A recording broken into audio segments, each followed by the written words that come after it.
Hello, top 10s, 20s, 30s, 50s, 40s, everything here. And in this video, I'm going to be showing you top 10 things about the iPhone 7 and 7 Plus. Stay tuned. Number 10. Take a real good look at the iPhone 7. Looks like an iPhone 6s, right? Well, yeah, and partially no. Apple has mostly stuck with the same exterior design, so in terms of shape, it's near identical to the iPhone 6 and 6s Plus. Sure, there are a few minor differences, and some bigger ones too, like the lack of a headphone jack, more on below. The two quite unsightingly plastic channels on the back of the phone are gone, but the general look is still very much the same. And from a distance, you might find it hard to tell any of the last three generations of iPhone apart, unless you're talking about color, of course. Number 9. The headphone jack hits the road. We said it would happen. You were all pissed about it. Apple didn't give a fuck anyway. The iPhone 7 does not have a 3.5mm headphone jack. That's a big deal. And it's likely to upset a fair amount of people, even if Apple was thoughtful enough to give us a Lightning to 3.5mm adapter, but you don't want to lug that around with you everywhere. Like, do you? It's just better to pick up some Bluetooth buds or buy a new set of Lightning cable headphones, which Apple luckily has a pair of its own. But the AirPods are wireless, so that'll rock for 5 hours on a single charge, but it looks like a pair of rabbit ears, so better just get the Lightning cable headphones. And then the obvious question is, why did they remove the headphone jack at all? Well, apparently it's not good for keeping water out, and it does affect the thickness quite a bit. Number 8. It's waterproof. How many iPhones have met their maker at the bottom of a toilet, pinned glass, swimming pool? Well, good news, iFans. That won't happen with the iPhone 7. That's because it's the very first Apple phone that is waterproof. Yeah, that's right. It'll shrug off spills and even survive a dunking if you have an accident. The waterproof seals will keep the delicate insides bits safe from moisture, so you won't get caught short in the rain. And dust won't even be a problem, because the whole thing is sealed, and the IP67 rating means that there aren't really any holes for sand and grit to hide in. So you're safe. Number 7. The camera kicks things up a notch. Just like last year, there are still a few differences between the iPhone 7 and its bigger brother, but there are still a few upgrades you want to keep an eye on. First up, there's optical image stabilization. It was only on the iPhone 6s before, but now it's on the mainstream model too, and it's still rocking a 12 megapixel sensor, but it's 60% faster now and with 30% more energy efficiency. No more drained battery life if you're a bit of a hard user. And the lens has a wider f1.8 aperture now, which lets in a lot more light than last year's model. And it's paired with a true tone flash like before, only it's got 4 LEDs now, for 50% more light in dark scenes. So this is a really big upgrade, and the anti-flicker should adjust the shutter to cope with the artificial light too. The front-facing camera had a bit of an upgrade too. It's got a 7 megapixel FaceTime HD sensor. Number 6. The iPhone 7 Plus gets its zoom on. On top of the regular 12 megapixel lens, the iPhone 7 Plus has a second 56mm telephoto lens compared to the standard 28mm lens. This lets Apple work wonders with zoom. There's still a new button that appears in the camera app 1 times. Press this and you are going to enjoy 2 times lossless zoom, thanks to that second telephoto lens.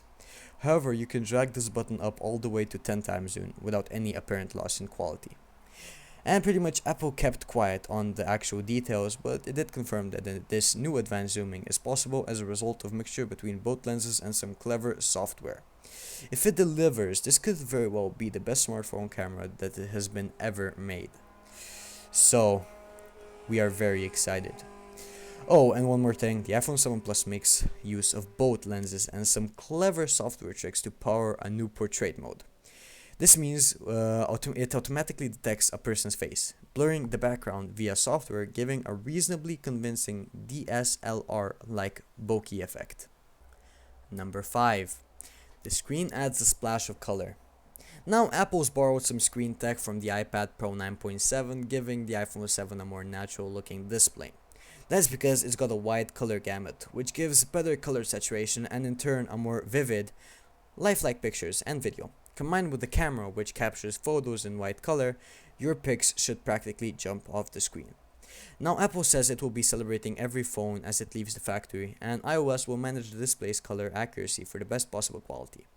It'll be a hot contest to see how Apple calibrated LCD stacks up against Samsung's OLED. And as well, 3D Touch is on board just like the last year models, if you're wondering.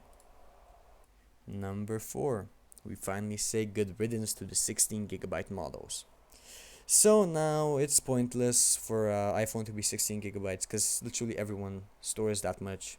So Apple has decided to put a new upgrade. The base model is now 32GB with options for 128GB and a new 256GB model. And yeah, 256GB is a lot for a phone. It's literally more storage than most Apple laptops. In fact, so props to the company for catering to power users such as myself. Number 3, it's a performance powerhouse. Another year, another iPhone, and another impressive processor baked directly in Apple's own kitchen. This time we've got all the new A10 and a surprise, surprise, it's Apple's and possibly the world's most powerful smartphone processor. The numbers are impressive. We're looking at a quad-core beast with 2 high-performance cores which are 40% faster than the equivalent found at the iPhone 6s and 6s Plus. Not only that, but they run at a higher efficiency, sucking up a lot less power. The other 2 cores use upon 1/5 of the power of the more powerful cores and are used for less intensive tasks, helping to preserve battery life for as much as possible.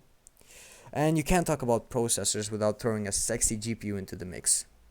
And Mr. Apple's new 6-core beast is 50% faster than the graphical grunt found at the iPhone 6s and 6s Plus. As well as this, Apple promises, yet again, that is console level gaming, which apparently is a big fucking sell, man. So we have to wait to see what gaming goodies the App Store will throw our way in the near future. Number 2, it's had a battery boost.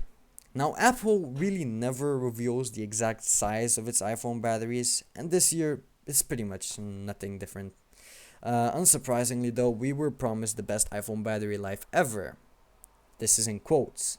This is of course rather vague, but a figure of 2 hours longer than the 6s and 6s Plus was mentioned. Now, we are definitely going to have to wait for our full review to see if Apple is selling us this true picture.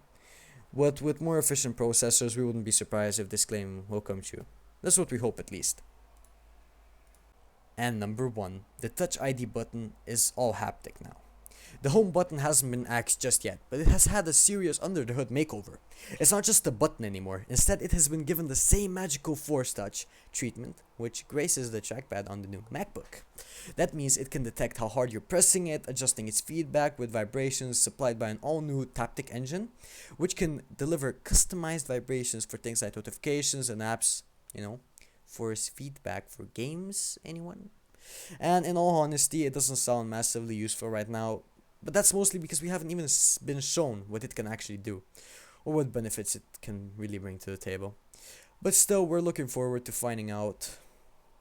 Thank you very much for watching this video, and if you enjoyed, please like, subscribe, comment for one of these videos. I'm trying to fix up my commentary because I know it's kind of rusty right now, but thank you very much for watching, and goodbye.